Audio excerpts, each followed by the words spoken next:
اچھا، last week میں نے ایک گلہ کیا تھا پاکستانی میڈیا سے کہ پاکستانی میڈیا نے ففتھ جنریشن ہائیبرڈ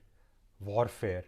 اور انڈین کرونیکلز کو سمجھانے میں عام لوگوں کو عام زبان میں اپنا کردار ادا نہیں کیا۔ آج کی ویڈیو میں ایک اور گلہ کروں گا ایک اور ٹاپک پہ جو پاکستان میں بہت عرصے سے ڈسکس ہو رہا ہے، لیکن اس کے اوپر بھی پاکستانی میڈیا نے اپنا فرض پورا نہیں کیا، اپنا کردار ادا نہیں کیا۔ یہ ٹاپک سٹیٹس کو کا ہے۔ ہم لوگ کتنے عرصے سے یہ ورڈ سنتے آ رہے ہیں کہ جی سٹیٹس کو کا شکار تھا پاکستان، پاکستان سٹیٹس کو سے باہر نکلا ہے وغیرہ وغیرہ۔ آج تک انفارچونیٹلی پاکستانی میڈیا نے ہمیں یہ سمجھانے کی کوشش نہیں کی آسان الفاظ میں، تاکہ ایک عام انسان کو بھی پاکستان میں سمجھ آئے۔ تو آج میں اپنا فرض پورا کرتے ہوئے پوری کوشش کروں گا کہ سمجھایا جائے کہ سٹیٹس کو آخر کس چیز کا نام ہے، اور کیا پاکستان واقعی ہی سٹیٹس کو کا شکار رہا ہے، اور اگر رہا ہے تو اس نے پاکستان کو کون کون سے نقصانات دیے ہیں اور کون کون سے نقصانات ابھی بھی ہو رہے ہیں۔ تو سٹیٹس کو جو ورڈ ہے یہ ستاتو کو دو ورڈ سے بنا ہے جو لیٹن ورڈز ہیں۔ ان کا مطلب یہ ہے کہ چیز کا منجمد ہو جانا، یعنی جو حالات جیسے بھی ہیں وہیں پہ رک جانا۔ اس میں سائیکولوجیکل سٹیٹس کو ہے، پولیٹیکل سٹیٹس کو ہے، فائنینشیل سٹیٹس کو ہے، سائیکولوجیکل سٹیٹس کو ہے، فزیولوجیکل سٹیٹس کو ہے، کلچرل اور مورل سٹیٹس کو ہے۔ تو سٹیٹس کو کی بہت ساری قسمیں ہیں۔ تو سٹیٹس کو میرے مطابق پاکستان میں 1960s میں ہی آ چکا تھا، ایٹ لیسٹ پولیٹیکل سٹیٹس کو۔ اس پولیٹیکل سٹیٹس کو کی وجہ سے پاکستان کے دو حصے ہوئے اور ہم سے بنگلہ دیش الگ ہوا۔ ایٹ لیسٹ 1977 سے لے کے آن ورڈز انٹل 2018 پاکستان سٹیٹس کو کا شکار نہیں تھا، پاکستان نیگیٹو گروتھ کا شکار تھا، پاکستان پولیٹیکل ٹرموائل کا، پولیٹیکل ٹربولنس کا شکار تھا۔ تو اس پیریڈ میں 1977 سے لے کے 2018 تک ہم لوگوں نے نہ صرف ہر ایک فیلڈ میں نیگیٹو گروتھ شو کی، چاہے وہ فائنینشیل ہو، چاہے پولیٹیکل ہو، چاہے سائیکولوجیکل ہو، چاہے فزیولوجیکل ہو، بلکہ اس کے ساتھ ساتھ ہم لوگوں نے بہت سارے ایسے پرابلمز فیس کی، ایسی بیماریاں ہم لوگوں نے فیس کی جو اس نیگیٹو گروتھ کا ڈائریکٹ رزلٹ ہے۔ اس میں death of justice and democracy, اس میں ڈیتھ آف میرٹ، اس میں death of independent decision making, اس میں ڈیتھ آف انسٹیٹیوشنز، اداروں کا، اور اس میں مطلب آپ یہ کہہ سکتے ہیں کہ ہر ایک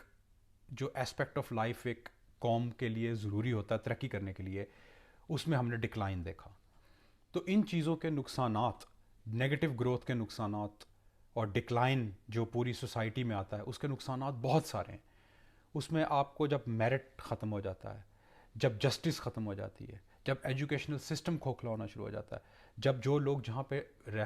پہ بیٹھنا ڈیزرو نہیں کرتے ان کو وہ پوزیشنز دے دی جاتی ہیں، تو اس کے دو نقصانات ہوتے ہیں۔ ایک یہ کہ جو انسان ڈیزرو کرتا ہے وہ جگہ اس کو وہ نہیں ملتی، دیٹ مینز کہ وہ پوری عمر اس پوزیشن کو حاصل نہیں کر سکتا اور وہ ادھر ادھر بھٹکتا رہتا ہے۔ اور دوسرا یہ کہ آپ ایک ایسے شخص کو اس جگہ پہ بٹھا دیتے ہیں جس کے اندر وہ ایبلٹیز اور وہ کیپیبلٹیز اور وہ ایجوکیشن اور وہ ایکسپوجر ہی نہیں ہے کہ وہ اس فرض کو ٹھیک سے سر انجام دے سکے۔ تو اگر مجھے سٹیٹس کو بہت آسان الفاظ میں سمجھانا ہو تو میرا خیال ہے میں اس کو اپنی پرانی والی پچھلے ویک کی ویڈیو سے ہی کنیکٹ کروں گا کہ جب انسان کو پکی پکائی بھی کھانی نہ آئے اسے سٹیٹس کو کہتے ہیں۔ اب اس سے میرا کیا مطلب ہے؟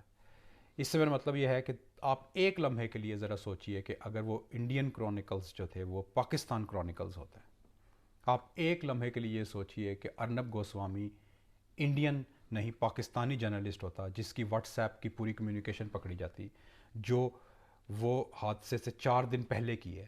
جس میں تمام وہ سازشیں بے نقاب ہو گئیں کہ یہ ایک فالس فلیگ آپریشن تھا جس میں انڈیا نے اپنے ہی 40 سولجرز مارے۔ اگر پاکستان نے کسی ایسے علاقے کے اوپر جا کے قبضہ کر لیا ہوتا اور لیجسلیشن بھی چینج کر دی ہوتی، رولز بھی چینج کر دیے ہوتے، لا بھی چینج کر دیا ہوتا، کہ اگر پاکستان میں کوئی ایک ایسا پرائم منسٹر الیکٹ ہو کے آ جاتا جس کے ہاتھوں پہ خون ہوتا۔ آپ ایک لمحے کے لیے سوچئے کہ اگر کسانوں سے پاکستان میں ان کے حقوق راتوں رات چھین لیے جاتے، ذرا سوچئے کہ ہم لوگوں کے اوپر کون کون سی سینکشنز لگتی، پولیٹیکل سینکشنز، فائنینشیل سینکشنز، ہم کس کس مصیبت سے اس وقت گزر رہے ہوتے ہیں۔ پوری دنیا ہمیں ٹیررسٹ کہہ رہی ہوتی، پوری دنیا ہمیں ایک فیلڈ سٹیٹ، ایک بنانا ریپبلک کہہ رہی ہوتی، لیکن ہم لوگوں نے انڈین کرونیکلز کا کیا فائدہ اٹھایا؟ ہم لوگوں نے